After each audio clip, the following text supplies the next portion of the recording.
How's it going, man? Goes. How are you? Good. Glad to hear it. I was excited to do this because you're kind of a genius when it comes to writing crazy shit. So Thanks, man. I like Rick and Morty. I like Loki. I'm excited for Doctor Strange. Like there's something about like having the ability to come up with things that are just out there, but make it work. Because anyone can sit there and say bizarre shit, right? And most of the time it doesn't work. Or even sitting with your friends, you tell a joke and it doesn't land. But to go on a limb and have it work and build it out and have it be this incredible tightrope, it's something special. So I'm just sort of curious, like, how do you know you've got an idea that works? um well, you just have to kind of trust, I guess, your own internal compass. And really you've just got to be bold enough to say it Hmm. and voice it to your collaborators. A show like this doesn't get made. It's not, certainly not just me. It's me and my writing staff, who are all brilliant. And then Kate, our director, and the whole crew and everything. There's a lot of crazy ideas that all coalesce into this, and really, it's just being unafraid to pitch the crazy thing Yeah. in a way that takes a crazy idea seriously. It's like, what if we actually did this? What if there was actually an alligator Loki? Yeah. But we took it seriously. And no, I'm not joking. And I think my ability to do that, it's because I came up in writers' rooms and Rick and Morty and Community as a PA under Dan Harmon, where it was a totally democratized process. And I just learned the concept of yes anding from Harmon. And so yeah, that's I don't know if there's ever any one idea that works straight out the gate, but you can oftentimes build it into one that does.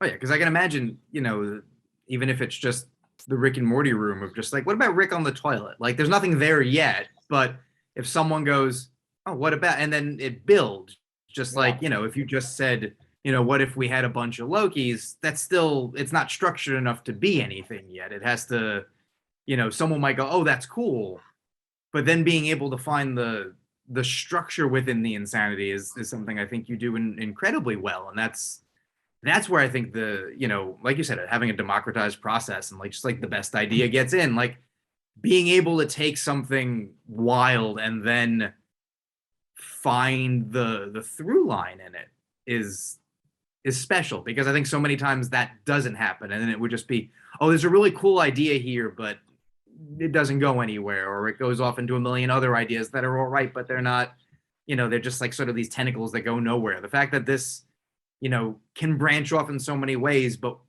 it makes sense and feels like it was the plan, whether or not it began that way, is, I think, sort of the special sauce that makes, people want to work with you. And like, you're about to see a movie come out where like an insane amount of money. Loki was not cheap, I'm sure. Just like money being put to envision the thing in your head where you're like, wouldn't it be fucked up if you saw this? Well, I mean, I'm a firm believer that there is a incredible version of anything, of Yeah. just about anything, and that was what I said to Marvel in my very first meeting was, what if this was the best show anybody's ever seen? Yeah. Which in of itself at the time probably felt like a little bit of a subversive idea, that because it's, who knew what these shows were going to be? It could have been a little bit down the middle, as I always say, Loki writing with Paul Revere, doing the like hacky sketch comedy version of time travel. Oh, sure. but I love making this big pop blockbuster entertainment, and there's no reason what we're making can't be the best show or movie anybody sees in a given year. I really believe that. Yeah. And when I was talking to Kate, it's interesting for her to come on where there's already somewhat of an idea. You get to hear like, here's what we're thinking. And it's probably not what she had in mind, but you go, okay, I want to work with that. And you're sort of on the ground floor for as you learn about the secrets, the things that 2 years later we find out week to week and becomes the buzz. On your end, you get to sort of originate that. I'm sure, Marvel has their ideas of like, in a perfect world, we like this to be something along these lines. But if you come in with a different take and it's better, they're in. Like, how do you figure out the idea though? Like obviously you said, what if it was a good show? What if it wasn't just the thing that anyone would come up with? What if it was a very specific thing that then fed into the universe and did reflect the personality? Like, how do you know the angle? Like, because like you said, you basically could come in and do anything. Well, I was given the gift, of first off, my protagonist was a totally defined character in a lot of ways, which is, geez, your hardest job is already done for you. Yeah. I know who Loki is. I know his voice. It's my job to tell a compelling new chapter in his story. And then, it was Marvel and, Kevin Wright and Stephen Broussard, our producers. It was their stroke of brilliance to drop Loki into the world of the TVA. Yeah. So, Marvel gives you the sandbox and the toys. It's kind of up to you to figure out, how do I get them across the sandbox? Yeah. And that's where I got to have a lot of fun. Totally, because like, what else do we do when we're younger except play? You take your toys or your soldiers, your action figures, whatever, and you use your wallet as like, okay, this is this like thing they have to defend. You just make whatever's there into something fun, and that grows out, and at a certain point, most people stop doing it, or it regresses in a different way. Or if you become a poor writer like me, you do it in a different way. There's you form it differently. So then to be able to kind of, with either any of the shows, any of the films, being able to kind of do that still, but on a scale where it's like, well, my imagination now is only limited by what I can make good, and to some degree money, but like, I'm sure, especially with like Rick and Morty, it's like, well, we can draw it. Like, as long as it makes sense, we can figure out a way to do it. With Marvel, there's plenty of money, but also like it will run out at a certain point. Don't go crazy, or with like Heels, it's a smaller thing, but also who didn't play with their wrestling toys and want to come up with a story? Like it's still just an extension of that. And I think being able to make it a story that other people want to see is, it's a talent, because we all, like I said, we all play, but who wanted to hear my story for like my wrestling figures 25 years ago? Well, I mean, I appreciate that. Don't underestimate, who wants to hear any story. That's one thing I've learned. And yeah, but yeah, that's aptly put. And look, I have 2 GI Joe action figures sitting up in my closet, and if I'm choreographing a sequence, an action sequence, even now, my wife will see me in bed making explosion noises with the 2 of them. So yeah, that's I think that's the rub, is how do you make it relatable to a broader audience? And especially the challenge with something like Loki, when you step into the Marvel universe, you're making something for a gigantic audience, not because of anything I did.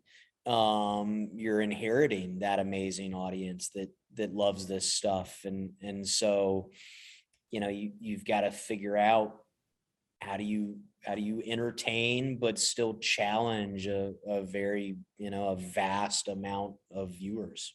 What was that like once you feel like you probably did a good job, and obviously Marvel wants to stay in business with you, so like you have a good sense of, okay, I think this went well, the check cleared, all the things that you want to have happen.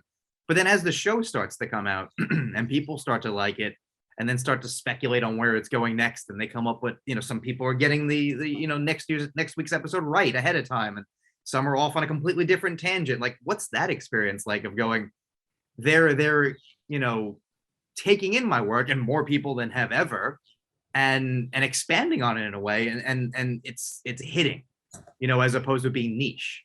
Yeah, that's totally flattering.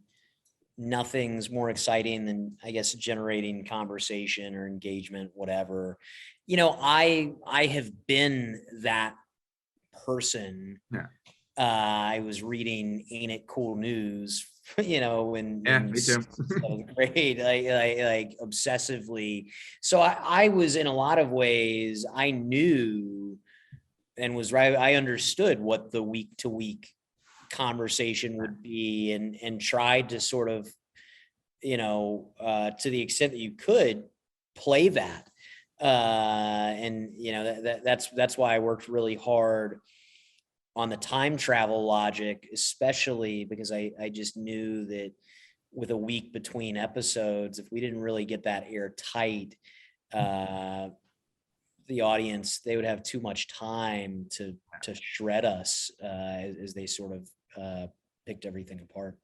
Yeah, no, I mean that's sort of the fun of, obviously, like, a binge is cool in its own way of just like, I want all this information now, but having to sort of sit with, what does this mean, or where's it going to go next, especially once you kind of know more. Like the first couple episodes of anything, you're just kind of figuring out, like, do I like it as much as anything else? But like, ending on like, wait, there's an alligator Loki, and wait, is that Richard E. Grant? Like, what the hell is going, like, that's a great point to be like, well, I have a week to figure out, like, why, or because with the show, some of it could also be the how, but you don't want someone to be too caught up in the how, because that's your problem, is like how this works and why this works. It's it's much more about like, am I responding to it? Like, do I want to know what comes next? Where are they going next? As opposed to like, wait, why, what, that stuff is never compelling.